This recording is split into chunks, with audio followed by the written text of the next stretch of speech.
the support group, Positive Attitudes, and in that support group, you're talking about the subject and topic and doing little things. And so from those little small displays and the Pride Center and a church display, it was put on paper about 6 years ago to do an AIDS museum, and we opened the doors 3 years ago. This May will be our 3rd year. I think the shocking thing is, 2 questions we usually get is, why is it here in Wilton Manors? Well, New York and San Francisco is not the epicenter. Of all brand new HIV infections in the entire United States, Miami-Dade's number 1, Broward County's number 2, and Palm Beach is number 6. So I think people are shocked to hear these numbers.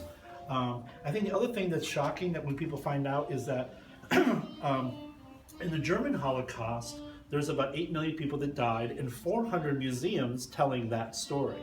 But with AIDS, 39 million people have died, and this is the only museum telling that story in the world. Wow. So we're telling the story. And you know a lot of this, but you know what? I think even you're going to learn a thing or two. Okay.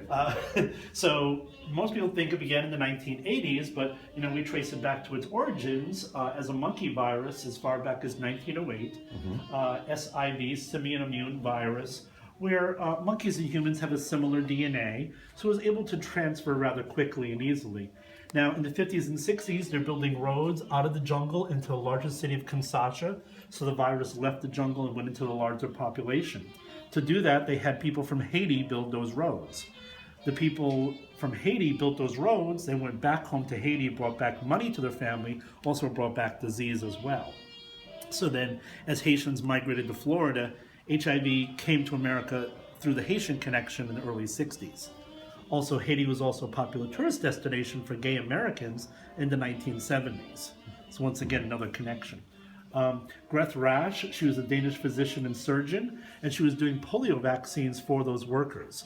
Back then, they didn't have a disposable hypodermic syringe. They had the gun with the medicine. So even though she's inoculating people for polio, she's also spreading the virus she was completely unaware of. She died in 1977 of an unknown illness, but then later on, her preserved blood sample showed HIV in her system.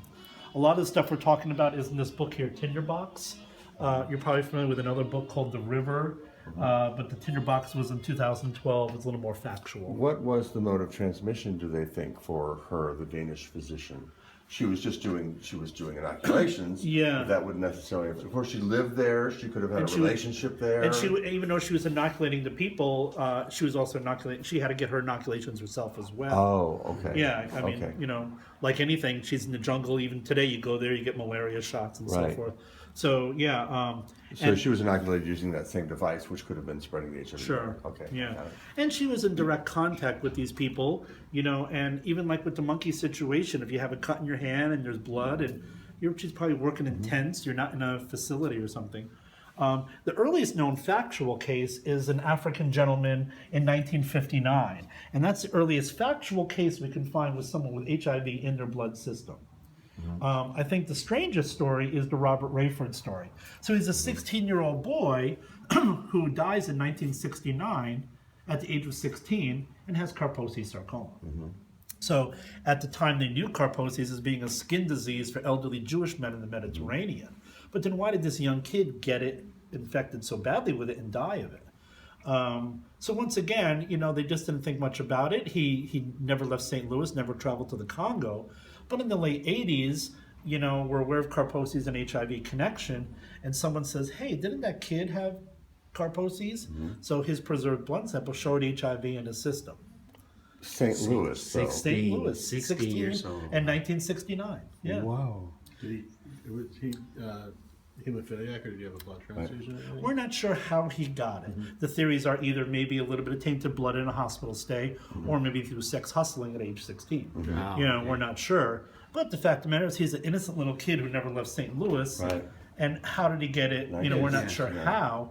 But we do know people had HIV prior to 1980. We just weren't connecting the dots. And they saved his tissue samples from 1969. Yeah, not because of HIV, but because, he had Kaposi's, and like I said, back then, people got Kaposi's, but didn't break out in it and die of it. Right. It was a common just skin disease. So they weren't sure what was really going on. Here in 1981, July 3rd, 1981, way back on page 20 is the New York Times article where the 41 gay men in New York and San Francisco, which we all know. And then, Larry came along and started Gay Men's Health Crisis. I thought this was interesting. I didn't notice this till later on, the KS office.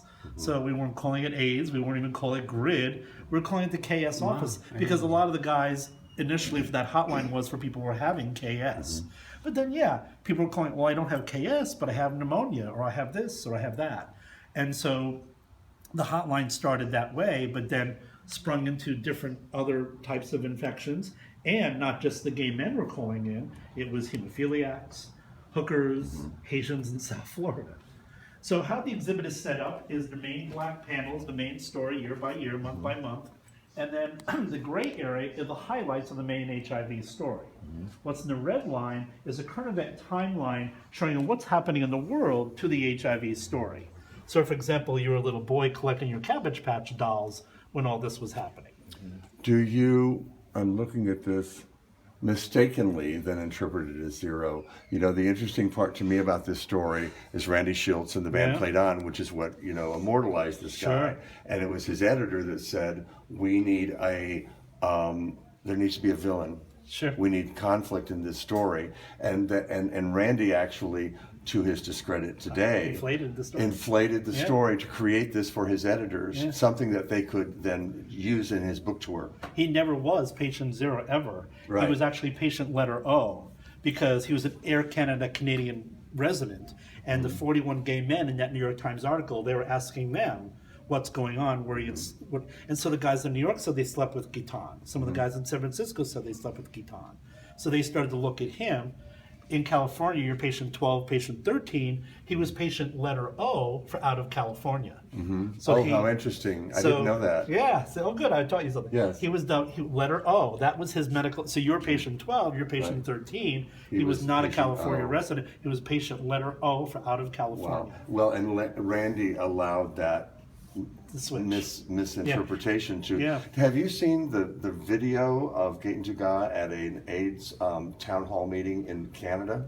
I don't think I saw that. It's this rare video early on where they have a town hall meeting and he's at the microphone and he's saying, what do we do? How do we protect ourselves? How do we protect other people? And it's an interesting glimpse into him because he clearly wanted to know how to protect other people, and yet he was then vilified as this guy. Send me that. I'd love to have that. One of the things I looked into was the Randy Schultz interview by Morley Safer on 60 Minutes. And Morley Safer is on the beach in Fire Island saying 14 men shared this beach house with Gatan Degas, 10 of them are dead. And so that was, and Randy allowed that, to perpetuate. It's really too bad because he was otherwise such a brilliant journalist and he did so much. And there's kind of this blemish on his record because of that. Doing tours, I hate to say this, but when I talk to people, a lot of people don't know who Rock Hudson is. Now, the youngsters. Well, he has a story about him. We're not going to get. But not even that. Is this? I mean, let's face it. He did die 30 years ago. So someone could be 32 years old and not know who he is. Yeah. But I mean, it's interesting in that sense. I had a fling with Rock Hudson. Oh, you did? Yeah. Yes, we all know. It's well documented. Yes. Okay, good. Anyway. Glad to know. Historic. So.